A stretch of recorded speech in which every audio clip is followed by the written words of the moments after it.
Am I the a-hole for calling out my future sister-in-law after she compared being pregnant to my fiancé going through cancer treatment? My fiancé Joe is undergoing treatment for bone cancer in his leg and pelvis. He had surgery and is now doing chemo. His family has been supportive, except for his sister Alexis. She has a 2-year-old and is 7 months pregnant, and she often accuses Joe of using his illness as an excuse to not help drive her places because she doesn't drive or watch a toddler. She got upset when he wouldn't give her money that was raised to help him while he's out of work, going so far as to make her own online fundraiser, and she would post the link anytime his mother shared a link to his. Mind you, Alexis is not working right now, but she lives with her mother who provides for her every need. I've tried to be patient knowing she's in a difficult position being a single mom of soon-to-be 2 little ones. Regardless, my frustration boiled over yesterday and I would like some feedback. Their mom hosted a combined baby shower for Alexis and birthday party for the 2-year-old. Joe wanted to go, but before guests arrived, he started feeling pretty tired and sick and went to his mom's room to lay down. He slept through the whole event and woke up shortly after we had cleaned up. Family members had been asking where he was and expressed concern when I said he was upstairs sleeping. I don't think Alexis liked that people were asking about him, so when he woke up, she complained that he got to take a nap while she handled everything. Which wasn't true because me, her mom and her best friend took care of everything. Alexis just helped with cleanup. I didn't know what to say at the time, so I kept quiet. Joe, for the most part, ignored her as well, so I followed his lead. The following day, yesterday, she posted pictures of the event and the first line of the post said, "Thank you to everyone who woke up yesterday and chose to celebrate my sons and me." I texted her, "What's the first part of your post supposed to mean? You know, Joe wouldn't have missed his nephew's party for the world. He's exhausted." She said, "Cry me a river. I'm tired and hurting too, but you don't see me napping during important family events." I sent her pictures of him throughout his treatment, sleeping in the chemo chair, sleeping in the car, pushing through physical therapy, etc., and I sent the following. "I don't doubt that you're tired, but Joe is sick and literally just trying to live. I hope someday you learn to support your brother instead of being jealous, indignant, or whatever it is." I sent screenshots to their mom and asked her to talk some sense to Alexis. After which, Alexis texted me one more time calling me an a-hole, among other names. Now that I've had time to cool off, I'm wondering if it was even my place to call her out. Joe was ignoring her. Their mom was ignoring her, so maybe I should have too. She just frustrates me so much. Am I the a-hole? Not the a-hole. Having witnessed someone battling cancer and chemo, Christ, I can't say what I'd like to say about the sister-in-law. Seriously, what a witch. My mom is a breast cancer survivor. It's so hard. I hope you and your loved one are doing okay. I would have went even further and publicly asked why she's so jealous of a cancer sufferer getting attention, that competing with a sick man makes her trashy. I watched my ex-mother-in-law do chemo 3 times. I've seen how tired and wrecked people are after those treatments, and wouldn't wish that on anyone, and would never dream of trying to say someone is just using it to get out of things. Not a-hole. I'd post on her post a reply saying something like, "Thanks to everyone who had heart to express concern for my husband who is exhausted from his chemo treatments. His love for his family got him to the party, but sometimes the treatments are too much on him and he needs to rest." This is the way. Alexis is a grade A witch with main character syndrome. Sorry, too much emotion, I know. Not a-hole. I was a mom of 5 when I found out I had colon cancer. I know people are different, but I can assure you that none of my pregnancies compared to cancer. I hope you're okay and doing well now. For people with complaining mindset, a pinprick is definitely worse than stage 4 cancer. Hope you're doing good. Sending you hugs. Next story. Am I the a-hole for not wanting to celebrate my brother's recovery because he was driving while drunk? Plus update. Original post. I, 19 female, have a brother, 21 male, who has been spoiled rotten. He gets away with anything. He doesn't listen or take orders from anybody, and my parents don't seem to care about his attitude. There's been many fights about this. My brother was driving under the influence and crashed into two cars on the highway. He was in the hospital for a good while, don't remember exactly how long. Everyone was worried about his condition, and each day has just been non-stop worrying about whether he was going to be okay. There's been a couple fights, because my parents said the incident didn't matter too much. As long as the people involved in the crash didn't die, I could not believe it. Well, he was able to recover and my parents wanted to throw a party to celebrate his recovery. I was happy he was okay, but I have no sympathy for drunk drivers. My childhood friend died from a drunk driving accident, and I had to go into therapy for it. I had a problem with this because it felt like they didn't care that two people got hit. I voiced this opinion, and I got crucified basically. My parents said I was a bad sister for not being happy for my brother. I said I was happy, but it's like they didn't even care. And the reason he's allowed to get away with crap like this is because they keep filling his thick head with illusions. I'll admit, I got a tiny bit emotional because I remembered my friend's death, so I just went to my room and slammed the door. My dad came banging on my door yelling, "I hope you're freaking happy." I deeply regret even saying anything now. But am I wrong for thinking it's weird and disrespectful that they don't even care about the situation just because nobody died, and not wanting to celebrate my brother? Edit. By recovery, I mean in terms of injuries. As far as I know, my brother's been charged. I'm currently on the way to my boyfriend's house now because I can't stand my family. Now for the top comments before reading the update. Not the a-hole, but I would have attended and gave him a toast. To my brother, the drunk, who nearly killed two people and himself. Make sure to include the enablers. Parents. Yes, to my brother, who narrowly escaped death, who included strangers in his narrow escape. My brother, who drove drunk, who very nearly killed two people who were just going about their daily lives. And to my parents who think celebrating this, when they know full well my best friend died at the hands of someone just like my dear brother. A drunk who got behind the wheel and didn't care about the lives they tore apart. Long may we celebrate his reckless behavior. Drink up, because we all know how much my brother loves his drinks. Can you imagine what Opie's parents would have done to her after that? Horrified, a father would speak to his child the way he did Opie. Sad. They have pretty much ruined their son by never holding him accountable. Bad parenting 100%. Opie's not a-hole at all, but her family is. Absolutely not a-hole.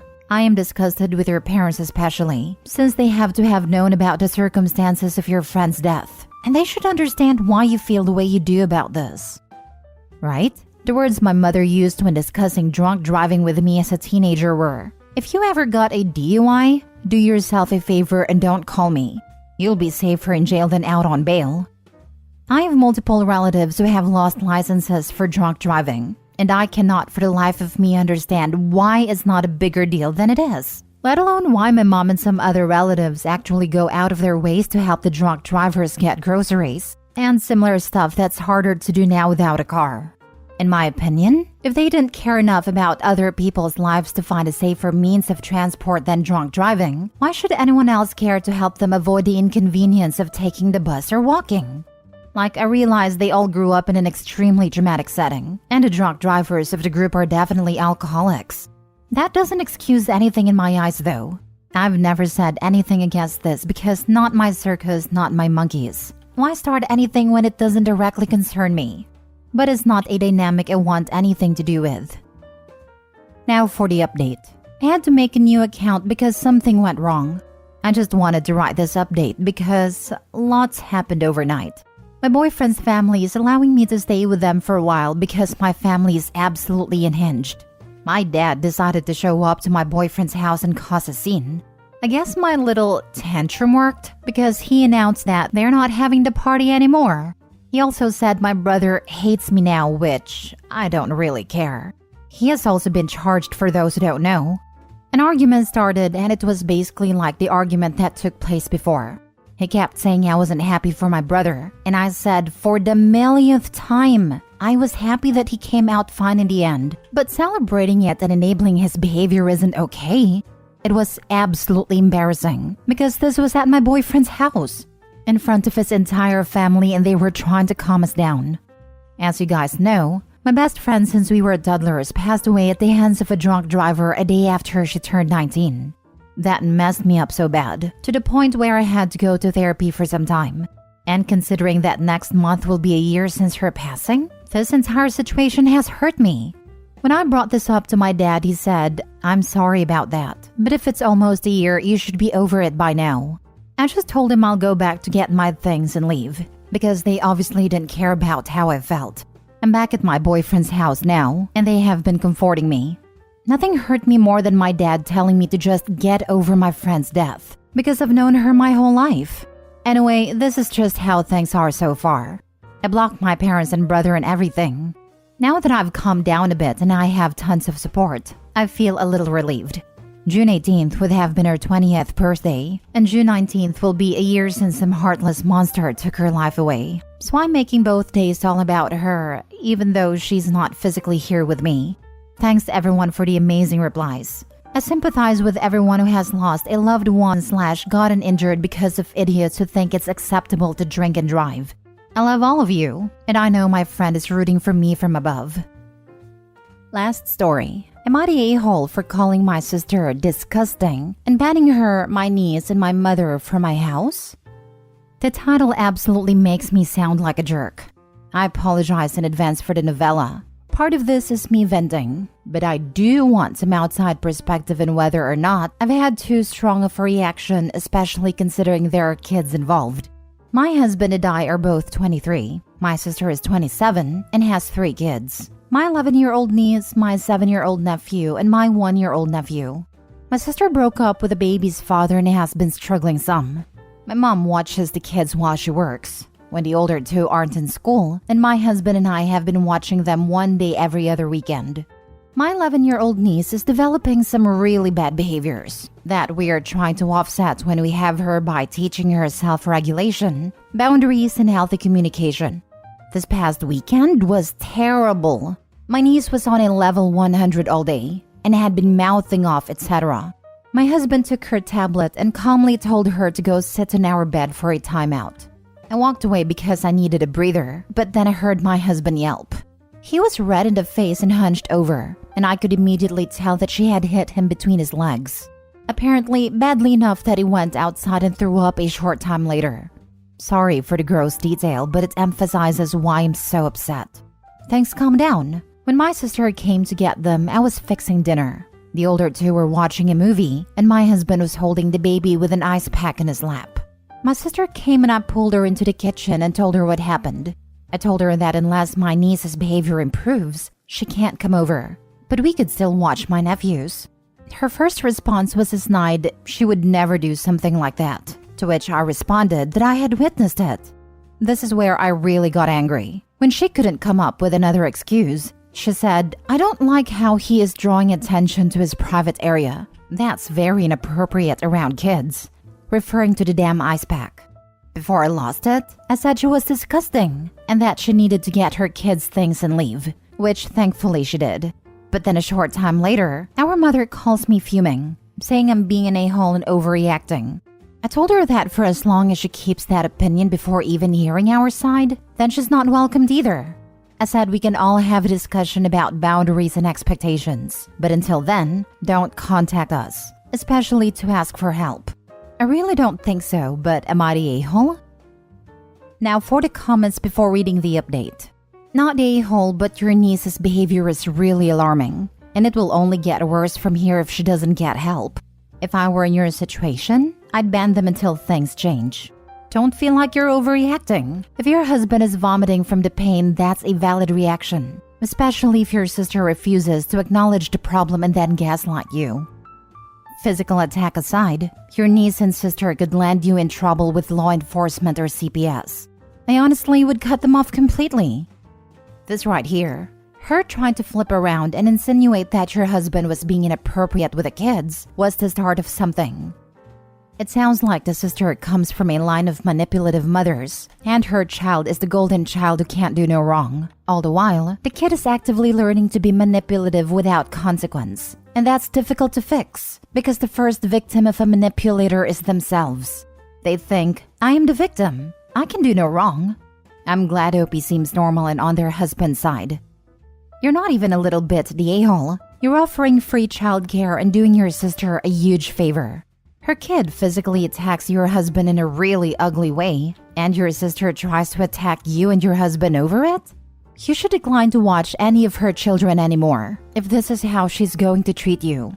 She's taking advantage of you and utterly lacks appreciation for your free services.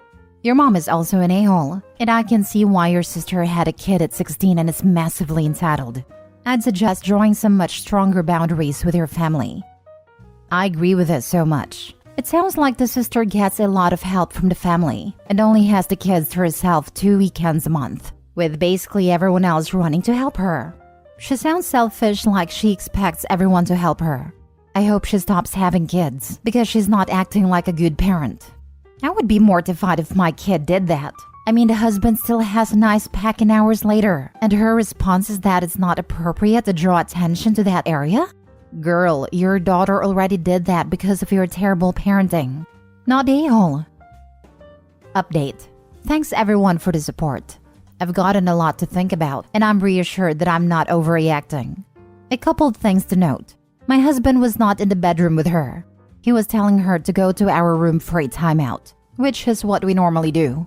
He is taking off work to go to urgent care this morning because he's still in a lot of pain. I think my sister's allegation is so that she can trick herself into believing she ended babysitting with us, instead of the other way around. Mom's always been more supportive of her, so the more I think about it, the less I'm surprised by how she immediately took my sister aside. I haven't spoken to either of them and don't plan to. Second update. Good, bad, and ugly. The bad is that urgent care sent hubby to the ER, at which point I left work to go join him. One of his testicles was dislocated, but thankfully it didn't ascend too far. With some pain meds, a doctor was able to push it back into place. I was scared at first, because they said surgery would be an option if this didn't work, but thankfully it did. The good is that we are now home and he's feeling much better, but still kind of bruised. I told him lots of internet strangers were invested in the well-being of his manhood, which made him belly laugh. The ugly is, and I'm standing by him on this, he absolutely does not want to give any medical bills to my sister. His point is that she will likely retaliate even worse than just being confronted with what her daughter did, and I agree. So in that sense, we're stuck. I didn't get the full story before, but essentially, when he told her to give him the tablet, she turned away from him and kicked her leg back. He said it got her heel. She's also not little for her age, and I'm just glad it wasn't worse. Boundaries are set. As much as we love the kids, we're just going to have to get okay with not seeing anyone.